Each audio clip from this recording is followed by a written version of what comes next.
Recording in progress. You ready? I'm ready. All right. Hello, and welcome back to Off the Record. Another episode. Episode 5? This is episode 5. Yeah. Crazy. I realized that I was going back and watching some of the videos, and with no context, if someone jumps into a video, they don't know what's going on. So, a little background. What this segment is every episode, Sammy or me, myself, Tate, we recommend a song to each other. Then we talk about a song and then some other stuff too. Pretty straightforward. Yeah. No BS detected here. That's us, straight shooters. How are you doing? All right, man. I'm all right. Been listening to a lot of Kanye still. Yeah. So that's been good. Is that something you said last week? I don't remember. I did say that last week. Oh shit. Still on the Kanye train. I'm still on it. I can't get off. I keep consuming. It's a drug. You need to stop at some point and then just go with some other artists. I'm just consuming nonstop Kanye media, and make of that what you will. So, how are you, Tate? What's up with you? I'm good. What's up? I'm jet lagged. I just got back from a trip. Yeah. We're gonna talk about that trip a little bit more later. Some events happened that were pretty exciting. Positive and negative events. Oh, can't wait. Anyways, we can talk about the music first. I've got a song for you. Yeah, let's hear it, Tate. What do you got for me? Let me share my screen. All right. The name of the song is Jesus, Etc. by Wilco. Yeah, we can talk a little bit more about it after we listen. All right. I'll get started. Give it to me. Tall buildings shake, voices escape, singing sad, sad songs, tuned to chords. All right. That was the song. What did you think? That was a very delightful listen. Oh, hell yeah. That was good. Yeah, it was I didn't know what you were going to think of it, because it's not like, I guess, what you typically listen to, but yeah. I agree. Very fun. I love the instrumentals. Were nice. Yeah, isn't it so nice? Yeah. I don't know what you call it, but it was just I don't know. I was really into it. So Wilco is like, they started out originally. A lot of the members of Wilco were in this like country band, and then Wilco, when they formed, was more of like alternative rock mixed with country. And as they've progressed as a band, they just kind of become more of a general alternative band. But I feel like on this song, you still hear like some of the roots of like country in there, because there's violins and there's like the steel guitar. And it's all done in a really pleasant way. It doesn't sound country. It just sounds, it's like Americana almost, but yeah, super pleasant. What is the content of this song telling me? Is this like about like a woman that's turned her life around thanks to Jesus? Am I interpreting that correctly?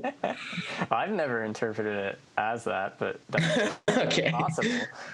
So what I've always taken it to mean is like, well, okay, I guess to go through the lyrics a little bit, I feel like these lines are like literally something the singer is saying, like to someone, Jesus, don't cry. Like just saying to someone, don't cry, you can rely on me. And basically the vibe that I get from the song is like, life is short and we have to appreciate our time here. And like, we shouldn't spend it like crying or worrying. Like, bad things are going to happen, but we should spend our time like enjoying life, you know?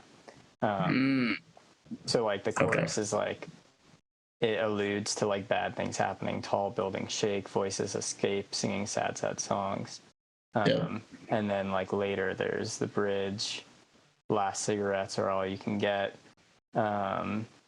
but then like there's this third verse that's like, our love is all we have, and like everyone is a burning sun. And to me, that meaning is like, you know, considering how, you know, short life is, and how also disturbing some things in life can be, like we just have to appreciate that our love is all we have.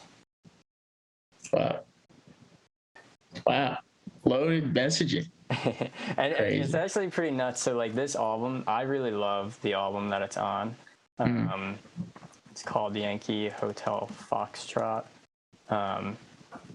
I personally think it's like one of the best albums of all time. I'm not the only person who thinks that. It got like a 10 out of 10 from Pitchfork.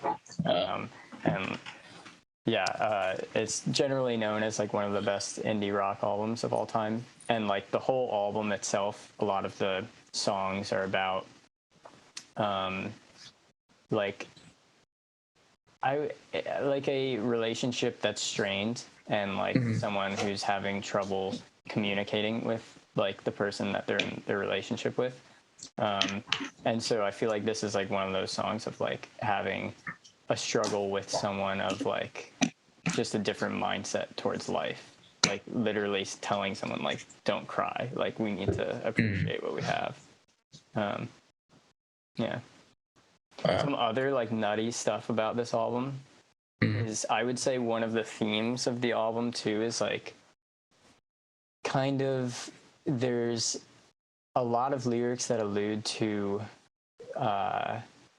like almost like terrorist attacks, or like things that are like I don't know, like reminiscent of war or something. There's a song called Ashes of American Flags, for example. There's a song called War on War. There's a few lyrics that also add up with that. And the crazy thing about this album is the front cover is a picture of Twin Towers in Chicago, but 2 Twin Towers in Chicago.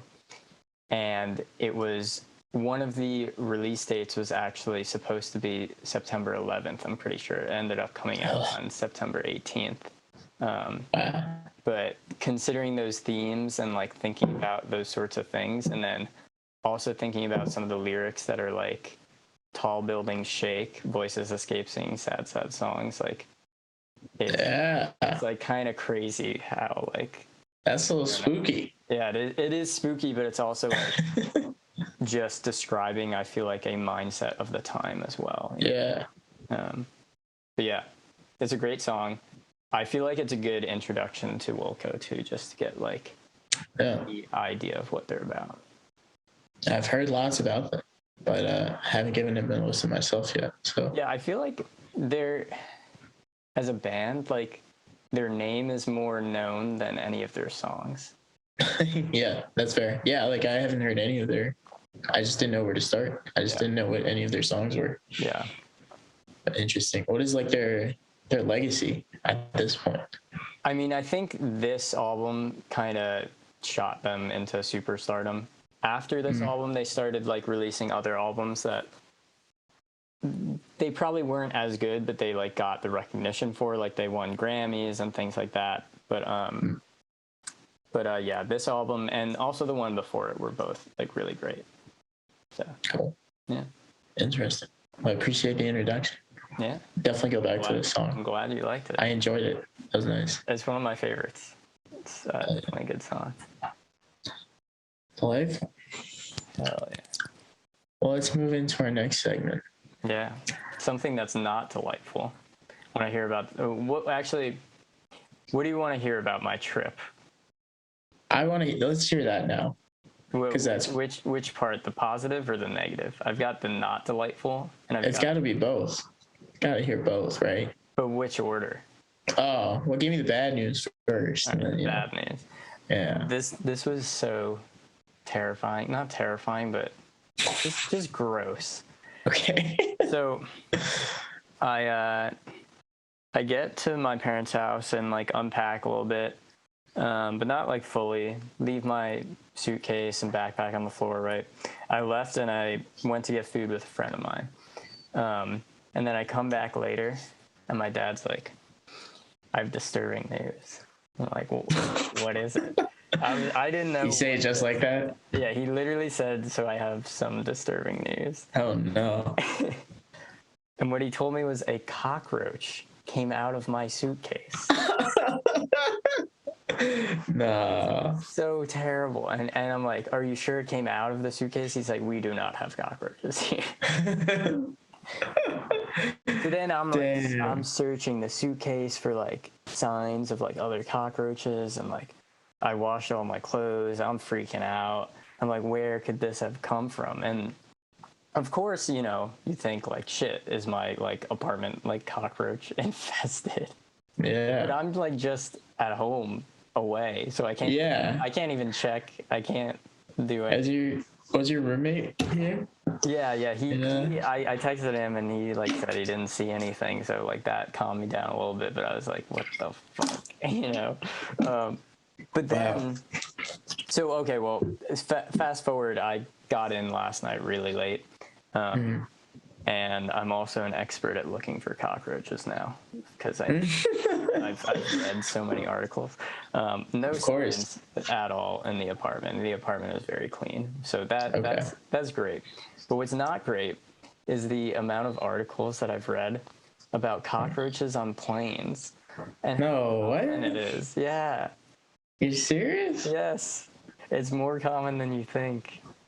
I thought it wouldn't be common at all, so that's fair. It could have been the airport, it could have been the plane, but whoa, yeah. that makes a lot of sense. I was asleep the whole time because there's a red eye, so like I have no idea. But well, I mean, I'm sure no one like opened your suitcase and put a cockroach in it, so it had to be that just got in there somehow, right? Could have been the overhead, could have been my backpack, who knows?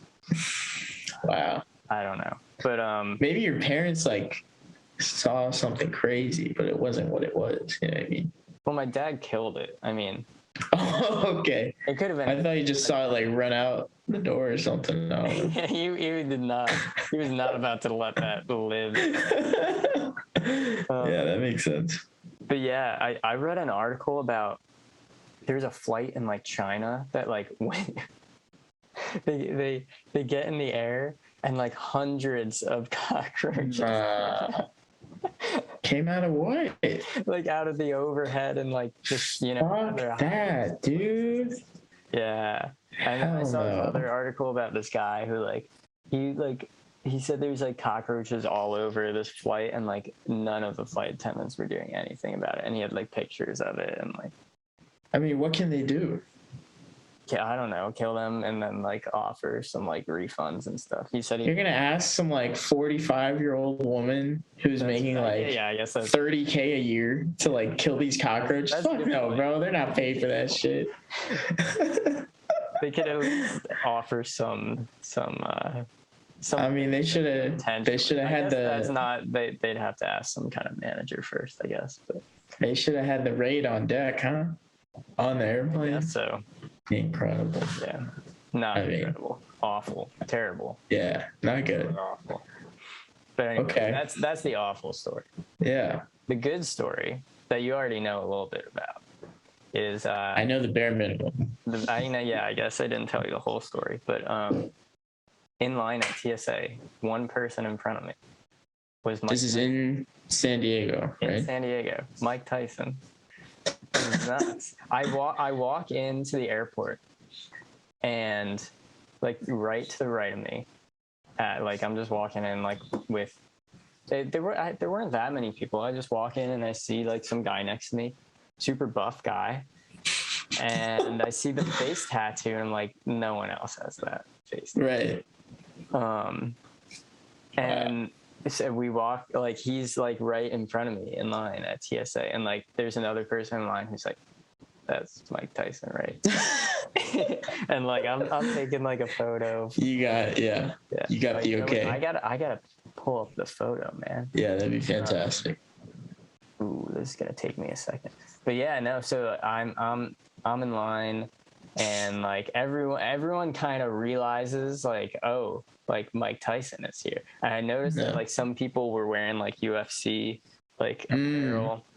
So I'm guessing there's some kind of event here in San Diego, but Yeah, I don't know. that makes sense. But yeah, he was like literally right in front of me, and other people had gone up to ask him for a photo. So I was like, well, I gotta ask him for a photo. Right. So I asked him for a photo, and Nice. here we go. There it is. So good, dude.